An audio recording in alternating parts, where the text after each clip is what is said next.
Sosok putra bungsu Presiden Jokowi ini mendadak jadi perbincangan usai muncul poster dirinya disandingkan dengan Budi Satrio Djuandono. Secara pengalaman politik, Kaisang tercatat sebagai Ketua Umum Partai Solidaritas Indonesia sejak 25 September 2023. Di luar ranah politik, Kaisang berprofesi sebagai pengusaha makanan dan pembuat konten atau konten kreator YouTube. Tahun ini Kaisang yang lahir di Surakarta baru akan genap berusia 30 tahun pada 25 Desember nanti. Senyum-senyum terbaiknya. Di tengah rencana Gerindra mengusung Kaisang maju di Pilgub Jakarta, Mahkamah Agung mengabulkan gugatan syarat usia calon kepala daerah yang tidak harus 30 tahun melalui putusan nomor 23P/HUM tahun 2024. Gugatan dilayangkan Ketua Umum Partai Garuda Ahmad Ridha Sabana yang juga merupakan adik kandung Ketua DPD Gerindra DKI Jakarta Ahmad Riza Patria. Putusan MA itu membuat Kaisang berpeluang untuk maju Pilgub.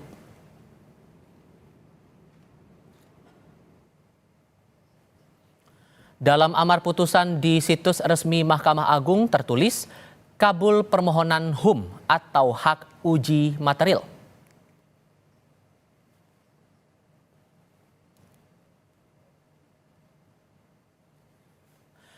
Perlu dipahami saudara bila merujuk pada pasal 4 ayat 1 huruf D, huruf delta, peraturan KPU nomor 9 tahun 2020 tentang pencalonan pemilihan gubernur dan wakil gubernur, bupati dan wakil bupati dan atau wali kota atau wakil wali kota, tertulis berusia paling rendah 30 tahun untuk calon gubernur wakil gubernur dan 25 tahun untuk calon bupati wakil bupati atau calon wali kota wakil wali kota terhitung sejak penetapan pasangan calon yang berlangsung pada 22 September. Namun peraturan KPU soal syarat usia saat penetapan calon ini diubah Mahkamah Agung menjadi berusia paling rendah 30 tahun untuk calon gubernur wakil gubernur dan 25 tahun untuk calon bupati wakil bupati atau calon wali kota wakil wali kota terhitung sejak pelantikan pasangan calon terpilih atau pada awal 2025. Pada saat itu usia Kaisang sudah genap berusia 30 tahun. Lalu benarkah perubahan syarat usia oleh Mahkamah Agung ini ada kaitannya dengan wacana majunya putra bungsu Presiden Joko Widodo Kaisang Pangarep di Pilkada Jakarta? Kami akan bahas bersama dengan para narasumber. Bergabung saat ini dosen STHI Jentera Bivitri Susanti dan Ketua Umum Relawan Lisan yang juga Ketua Bidang Hukum DPP Partai Gerindra Hendar Samarantoko. Selamat sore semuanya, apa kabar? Selamat sore. Terima kasih seluruhnya sudah bergabung dalam diskusi kami kali ini. Bang Hendar, kalau melihat poster yang sudah diunggah oleh Bang Dasko di akun Instagramnya beberapa jam yang lalu, nama Mas Budi dipasangkan dengan Mas Kaisang, itu udah fix akan diusung Gerindra di DKI atau belum? Ya, yang pasti ya kan dinamika itu masih akan terus berjalan. Jadi apa yang diunggah oleh Bang Dasko itu ya kan belum secara ofisial merupakan keputusan bersama karena masih banyak prosesnya kan, bagaimana konsolidasi dengan para partai-partai lain, pengusung dan lain sebagainya. Bahwa hal yang biasa lah ketika Bang Dasko menggugah foto Mas Budi dengan Mas Kaisang, namanya cek-cek ombak ya kan, melihat respon masyarakat bagaimana kan gitu kan, dan juga supaya juga menjelang pelantikan Pak Prabowo dan Mas Gibran ini supaya suasana juga nggak sepi-sepi amat. Jadi harus kita tanggapi juga secara santai saja kan. Karena kan dikaitkan juga dengan pemasangan Mas Gibran ke Pak Prabowo pas Pilpres kemarin tuh, gimana tuh? Ya, namanya praduga orang boleh-boleh saja. Jadi kan masalah orang berpraduga tidak baik, berpraduga buruk, ya itu wajar-wajar saja. Walaupun banyak juga praduga itu kan ternyata tidak seperti yang disangkakan. Contoh kasus ya kan dulu Prof. Denny Indrayana sempat menyatakan bahwa akan ada sistem pemilu akan diubah dari yang terbuka menjadi tertutup. Ternyata kan tidak. Jadi ujungnya kan terjerat masalah hukum sendiri terkait dengan masalah tersebut. Jadi hal-hal tersebut sebenarnya karena tinggal kita ini mau berprasangka baik atau tidak, kan itu aja sebenarnya. Jadi kalau kita prasangkanya selalu buruk saja, ya akan selalu ada celah-celah untuk apa namanya itu berprasangka Oke. yang tidak kan gitu aja sebenarnya. Oke, Mbak Tapi Bivit, memang ada pandangan dari Bang Hendar ini cek ombak saja. Kalau Anda melihatnya itu cek ombak juga atau ada hal lain di balik ini? Ya, bisa jadi memang cek ombak karena ini dunia politik ya yang kita bicarakan. Tapi saya mau membaca persoalan ini dari apa yang disebut oleh Bang Hendar tadi soal praduga-praduga itu. Kalau buat saya sebenarnya sangat wajar kalau banyak orang yang sudah membaca pola. Jadi bukan soal praduga tapi pola. Bahkan sudah ada joke saya barusan lihat di WhatsApp apa namanya MK itu memilih kakak, kalau MA memilih adik gitu. Karena ini pola. Hmm. Jadi waktu itu kita ingat pada saat putusan 90 belum keluar, namanya Gibran waktu itu ya sudah mulai diusung, tapi ada yang mengganjal. Kemudian disediakan, dibuka putusan 90. Pola ya, saya berbicara pola bukan sekedar prasangka.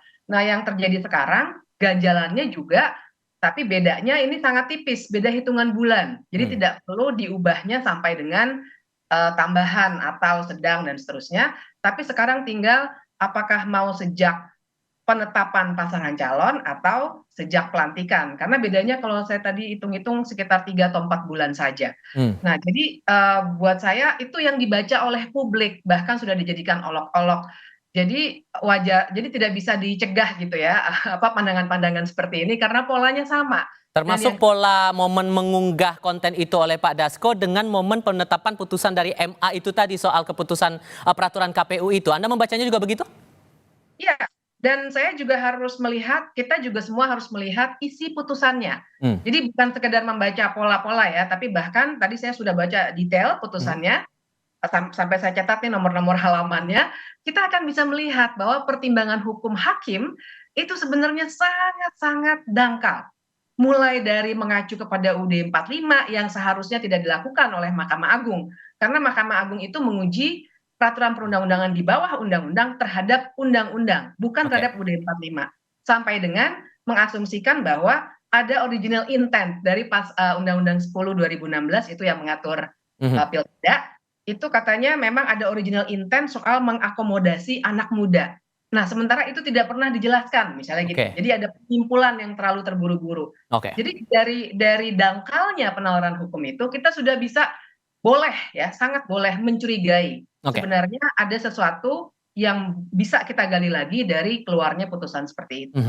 Sudah dibaca nih polanya Bang Hendar dan ada juga yang bilang bahwa putusan MA ini sama seperti putusan MK nomor 90 tapi ini versi jilid 2-nya yang mengakomodasi putra dari Presiden Joko Widodo dan sekarang agendanya untuk agenda pilkada. Sejauh apa Gerindra merespon ini tapi jawabnya nanti ya. Kita tahan dulu, kita lanjutkan di segmen berikutnya. Usai jeda berikut. Bang Hendar, atas putusan MA soal syarat calon pilkada ini, ada yang melihat bahwa ini sifatnya sama kayak putusan MK nomor 90, mengakomodasi keluarga Jokowi untuk jadi peserta pilkada. Ngeresponnya gimana dari Gerindra sendiri ini, Bang? ya sudahlah, nanti juga kalau ternyata ya kan pada saatnya ternyata Mas Budi Jiwandono tidak berpasangan dengan Mas Kaisang, kan kecele sendiri gitu loh.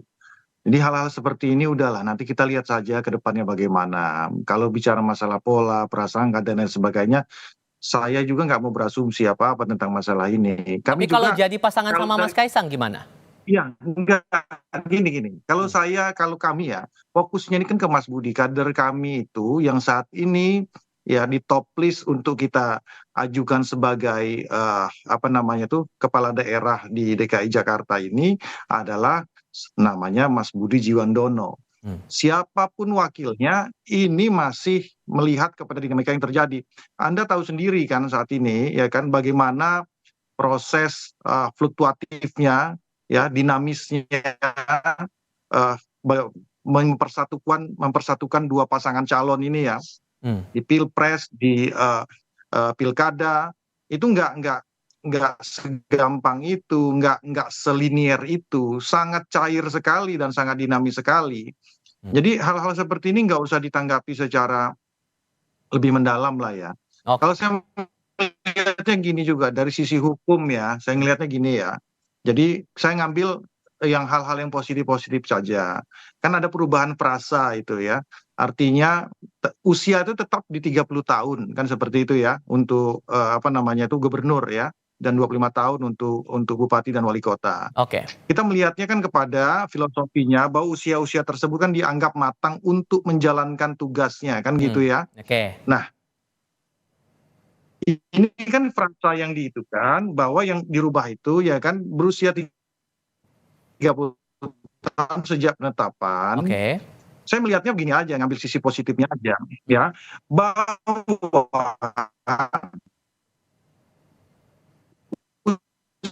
usia Oke. 30 Baik. dianggap mapan ya sejak penetapan pasangan calon, Oke. apakah sejak penetapan baru dia bisa bekerja, bukan sejak dia Oke. ditetapkan. Jadi itu yang saya melihatnya secara esensi ya, Baik. Oke.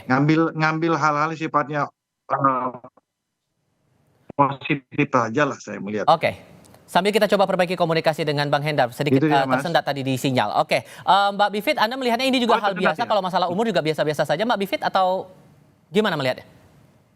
Ya ini justru buat saya jadi nggak logis ya, karena kalau saya membaca atau saya membahas hakimnya nih, 3 hakim ini, nggak logisnya karena kalau memang tujuannya adalah untuk anak muda, apa sih bedanya antara 3 bulan dengan 4 bulan? Maksud saya, kalau apa definisi anak muda? Apakah ada perbedaan yang signifikan, seseorang itu dikatakan anak muda pada bulan September 2024, kemudian menjadi tidak muda lagi pada bulan Januari 2025. Kan tidak juga, misalnya ini kita bicara logikanya ya, kita Oke. nggak bicara di luar logika dulu. Nah, dan kalau saya sih menanggapi Bang Hendar, memang kita perlu memisahkan sih antara perilaku dari keluarga Pak Jokowi yang sekarang lagi disoroti ya, karena begitu banyak peristiwa termasuk pola ini yang tadi saya katakan sebagai pola, dengan urusan dari Partai Gerindra. Buat saya sayang juga kalau akhirnya ada pihak-pihak yang kecipratan begitu, perilaku-perilaku nepotisme seperti ini yang akhirnya akan jadi merusak suasana pilkada yang sebenarnya kita ingin menjadi lebih demokratis. Oke. Jadi di titik ini kita kritik dulu persoalan pola bagaimana kakak adik ini menggunakan 2 mahkamah untuk membukakan jalan untuk pemilihan. Kita lepaskan dulu dari pemasangan-pemasangan secara politik yang memang masih cair sampai sekarang. Dan Anda melihat bahwa ini ada upaya penyiapan yang sedemikian rupa untuk bisa memajukan Kaisang di pilkada itu? Saya sih melihatnya begitu, karena saya membaca pola tadi ya, kita fokusnya Kaisang dulu ya, karena pasangannya kita belum tahu deh gitu. Oke. Tapi apa namanya, dengan logika yang tadi saya jelaskan kan jadinya juga kelihatan dan pemohonnya juga Mas.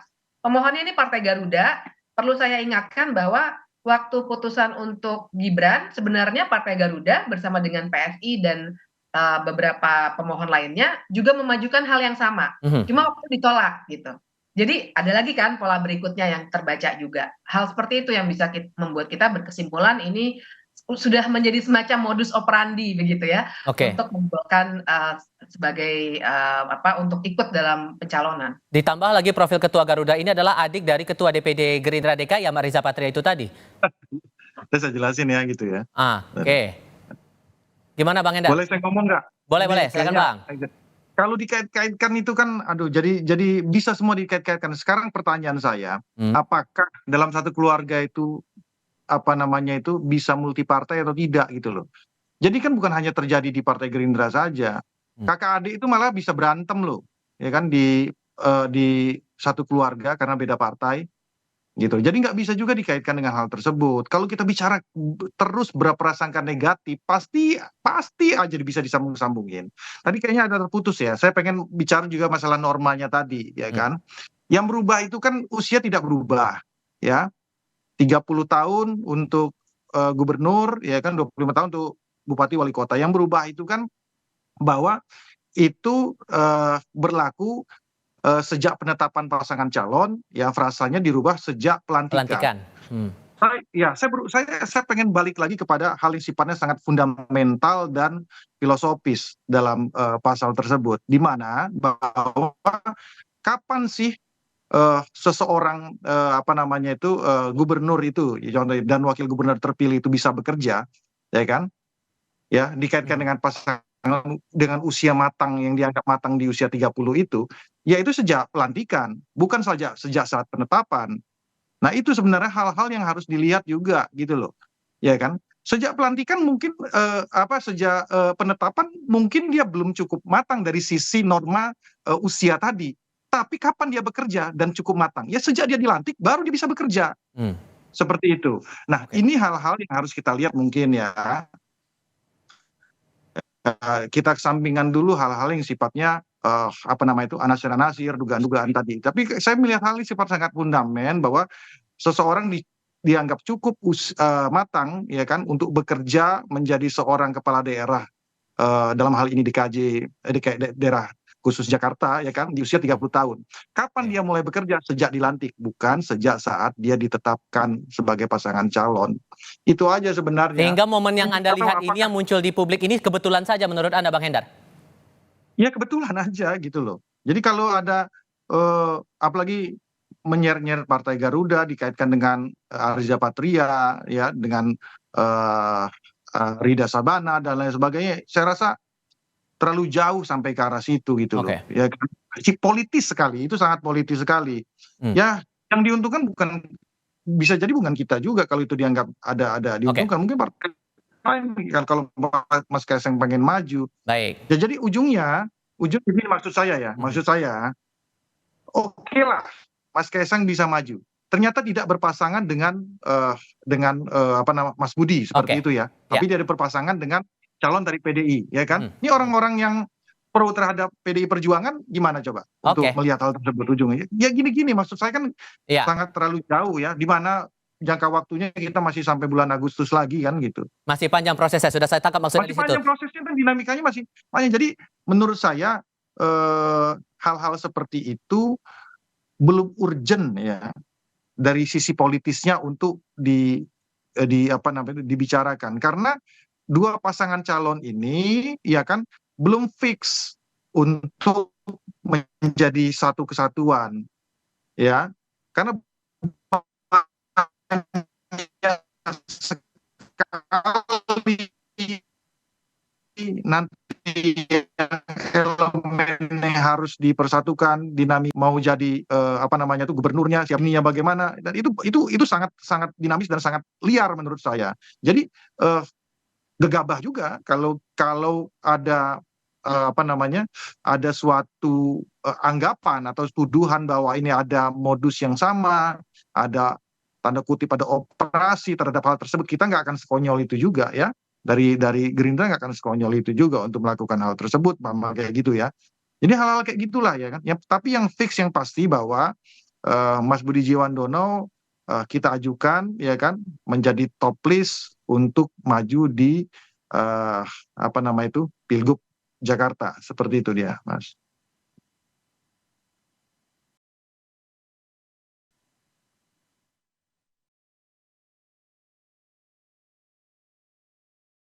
Nampaknya tidak. Halo?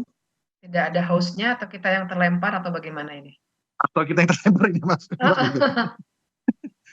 Sudah selesai mungkin? Mendengar suara saya, Mbak? Oh, nah, ya. benar. Oke. Nah, Mbak Bivit langsung saja singkat saja untuk Anda terakhir. Apakah putusan MA ini sudah final dan mengikat menurut Anda? Oh ya, sudah final dan mengikat. Jadi nggak ada ini lagi nggak ada upaya hukum yang lain. Upaya hukum lagi. Ya, Oke. betul. Sudah final dan mengikat, tinggal prosesnya untuk berlanjut kemudian. Mbak Bivit Susanti, terima kasih. Bang Hendar juga terima kasih sudah hadir dalam diskusi kami kali ini. Sehat selalu semuanya. Selamat sore.